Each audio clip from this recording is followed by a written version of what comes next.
from being engineering batchmates at BITS Pillani to pioneering a revolutionary product. We are honored to have you, Aman, today. The co-founder of ThinkerBell Labs. Aman, help us understand, how has this journey been so far? Sure. So we actually started in 2014 as an independent research project, and the idea there was, can we do something to increase the literacy rate, and especially reading. So reading was the original idea, that only we will ensure we'll build something that can increase the rate of reading for visually impaired students. And there we realized that one method, which is audio based or tactile based, both they will not work in isolation, and we had to combine them to increase the rate of learning. And that is how we actually came up with the idea in college. We started researching on it further, and when we started researching on it, we realized that this entire segment of learners had never had access to any kind of interactive educational technology. Like me and you probably, we grew up with the educational CDs, games, so many ways we could learn. We are subconsciously learning in those situations where we are just reading things, and our reaction rates are increasing. Even video games, you learn so much, right? And at that point in our third year in college, we realized that this entire experience was missing out for visually impaired and blind individuals. And that is what we sought to build. Like, okay, now that we have realized this because of a research project, now we'll actually pursue this properly, because we believe there's a huge amount of value to be added. We recently heard that, though it's been time, that you were awarded Times Best Inventions of 2022 for Poly. So talk us more about, how it all happened and what led to, the renaming of Annie to Poly, and how it all went to, getting to the best inventions of 2022. Yeah, absolutely. So we started working with American Printing House 2 years back, almost now at this point 3 years back. And initially, they really liked the concept of the device and what it could do, and the entire concept of going on a Braille adventure, and the whole gamified learn by playing methodology that we had adopted. We had a lot of reward systems for the child would compete with other children, and they could see all that. So they did an extensive amount of field testing.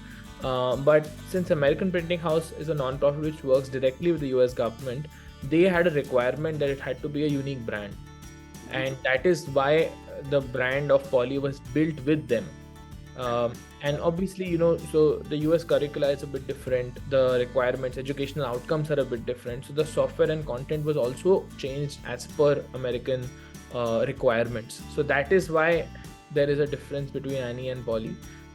And the way this happened was, as we were getting up for the launch, we wanted to make a noise, and we were approaching various institutions and understanding how we could market this better in the US. And so APA decided, okay, maybe we can together apply for the Time Best Inventions list.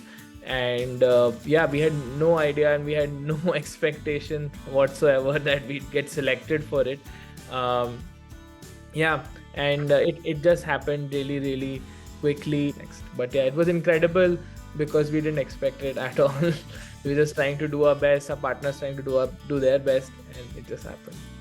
Amazing, Aman. So, these are the examples that actually help, the budding entrepreneurs pick up their journey. It's such examples that led them to, pursue what they're doing. Now it's helping the visually impaired actually learn something. So yeah, that's indeed, it's a big thing in itself. Thank you.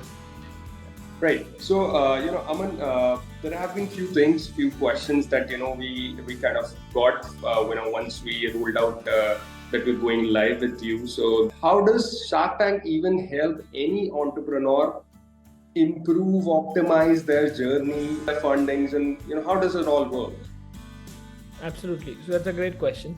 And I mean, I've always been a big fan of Shark Tank. Like, I've followed the US version quite a bit. And when it came to India, we decided to apply. I think one input to everyone who's watching and any budding entrepreneur would be that the Shark Tank is a huge thing, right? And it's we were also very happy to be on Shark Tank. What I would say is, one, product has to be ready. Like, in order to get the best out of something like a Shark Tank, which is a, honestly, I would say, like, we had not experienced the kind of marketing and the kind of advertising that Shark Tank can do before that. Like, India, I think it's still, operates on TV. Like, TV is king in India. And I think that's what we realized. And I would say that for every entrepreneur who is out there trying to build something, right, readiness is the key. Like, for us, it supercharged our journey because we were ready. We had our product ready, our deployment capacity, production capacities were ready, and so did a few other conversations that I've had with a few other successes from Shark Tank. So they were also you need to be in a certain stage, I would say. Your product needs to be ready and stuff, and you need to go there knowing full well that there'll be a lot of questions. So our segment was almost 1.5 to 2 hours. Like, that is the amount of conversation that happens. I would say it's sort of like 5 investor meetings compressed into one. So what they show and what happens, obviously there is a gap there. But it's all shot in a single shot. There is no retakes. So it is truly not scripted. It is all live action. And but it is long. It takes at the time, I mean, we were just so tired because like, incredibly high amount of questions, and lot of conversation happens basically. But readiness is key. Like, are you ready to do you want the investment because you want to raise any money, or do you want to raise it because you want to grow? That's a very important question. Are you ready for growth? Yeah. Because if you're not ready for growth, that it will not help you much. Like, being there will not help you. And like, so yeah, I think that would be my main input. And Shark Tank is incredible as a platform. They also help you quite a bit outside of the tank, right? Preparing you for TV, how to best put your idea across. Lot of business information is taken up. Okay, this is how the business is doing, and they also advise you instead of saying it this way. So there's a lot of communication help that they do, which is the Sony and the Shark Tank team specifically. Not just, and obviously we got 3 sharks on board, so we connect with them regularly and get whatever challenges that we are going through, we do speak to them about. So that's what's happening. Yeah. Amazing. So you got yourself a tech guru in terms of Piyush Bansal. You got Anupam and you got Namita, right? Yeah. So the next question probably is around the same lines. People want to understand, what comes on televisions. Might be a more debatable question than it sounds. But what comes on televisions and the amount of guidance they offer while they are on television, is that the same picture outside television in the back end as well? How does that work? I would say it's much better actually. Because you see, in television, they're also they're playing a role in that case. We're also playing a role, and and I feel like afterwards it's, you don't have any time limits. You can sit with them for an entire day. You can have a conversation. You can have text. So we have been very fortunate that way. Whether it's marketing, distribution, tech, production, any issues that we have had that access to them. And communication with their teams is almost weekly. To them, it's almost like once a month types. So that's I feel something for a early stage startup, that is enough. And we have been very fortunate that way. Extremely grateful for each shark, and individually they have preferences of what they would like to be approached for. So we that's what we go for. Got it. More towards a fun question now. People want to understand, was Piyush able to buy out Namita and Anupam or are all of them, still associated with ThinkerBell Labs? No, all are associated. We kept that clear. We wanted all. Right.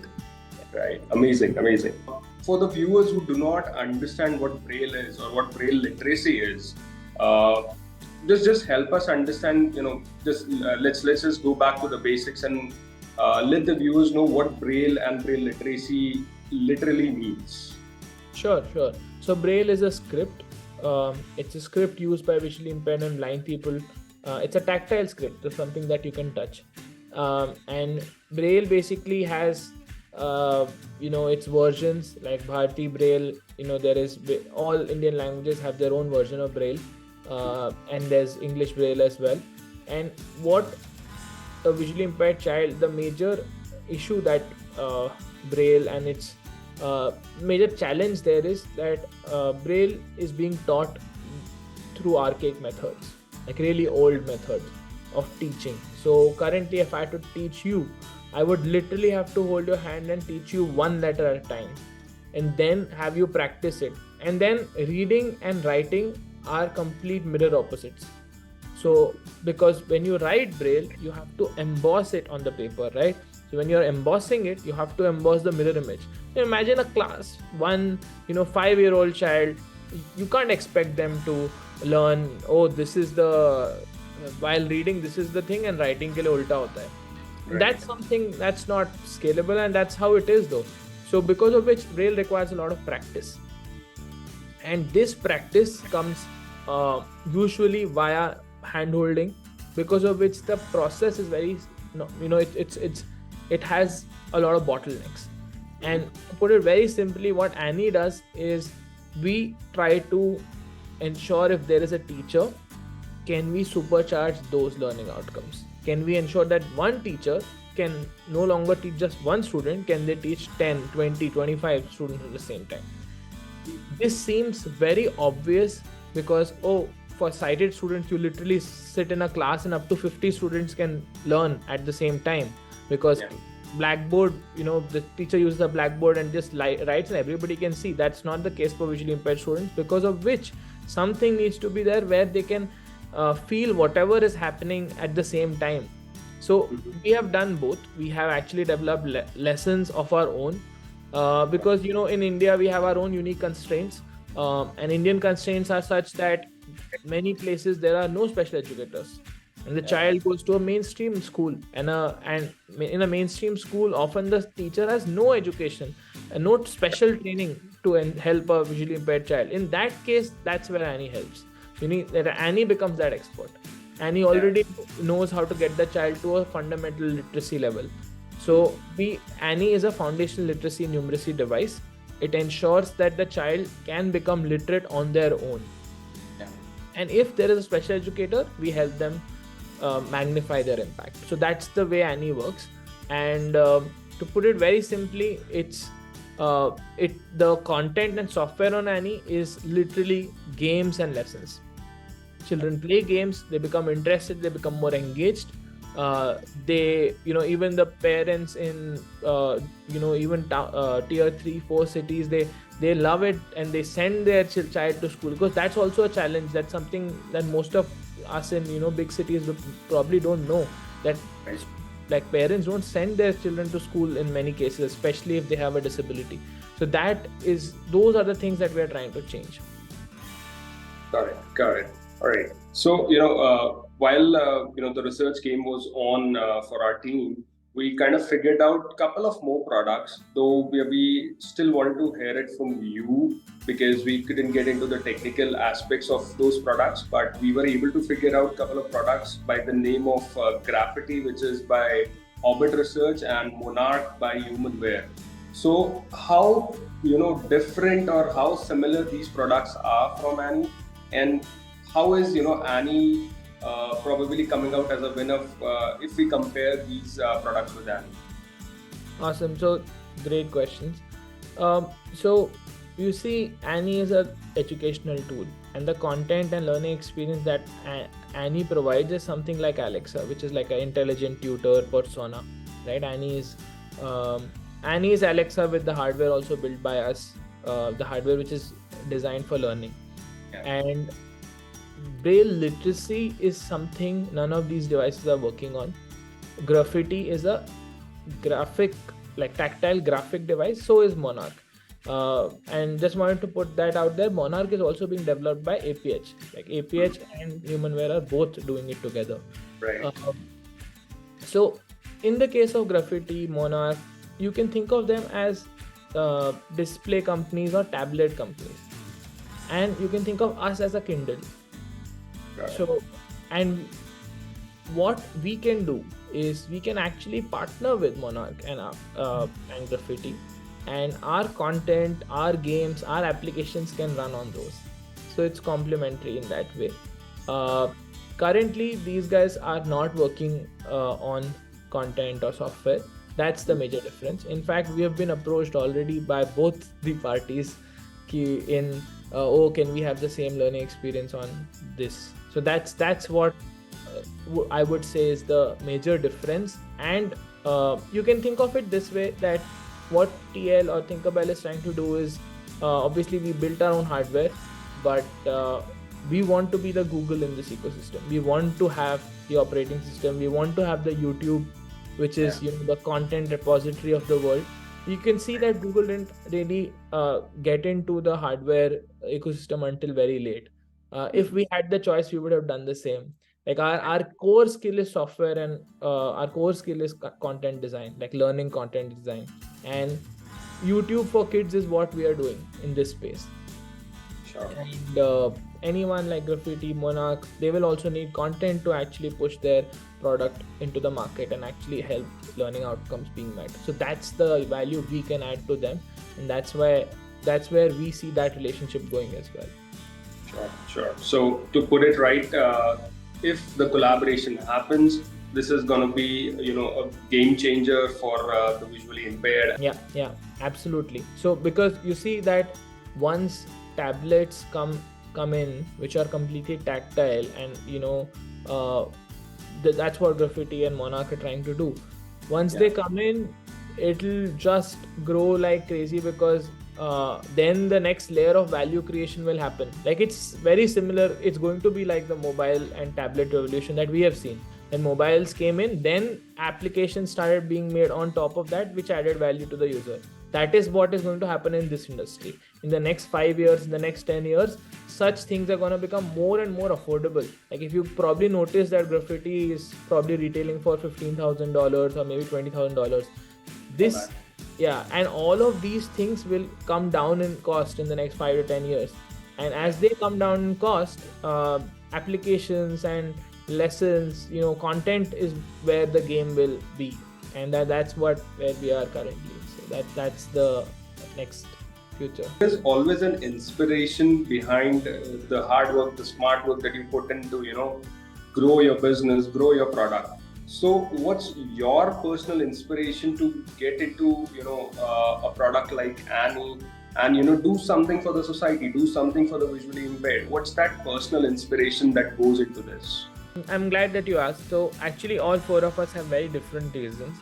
I would say my reason has to be that I did have a blind music teacher, but I would say that contributed to it, that to keep to a certain curiosity of how a person with blindness or visually impaired is. But my main reason would be that we started a research project from a strictly technical point of view, right? We are just hacking and we're just trying to understand, okay, does this work? Does that work? All of that.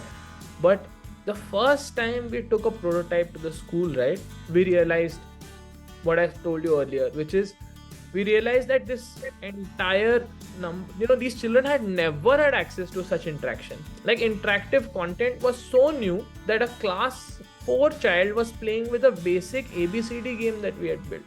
So at that point I realized कि यार ये तो अब करना है, because this is and that's my reason. That is how we actually ended up doing it, because I felt that with my very limited technological skills I could make a significant difference, which is and that's what we thought. Can we make a significant difference with the limited skills we have? And the answer was yes, and that's all we needed.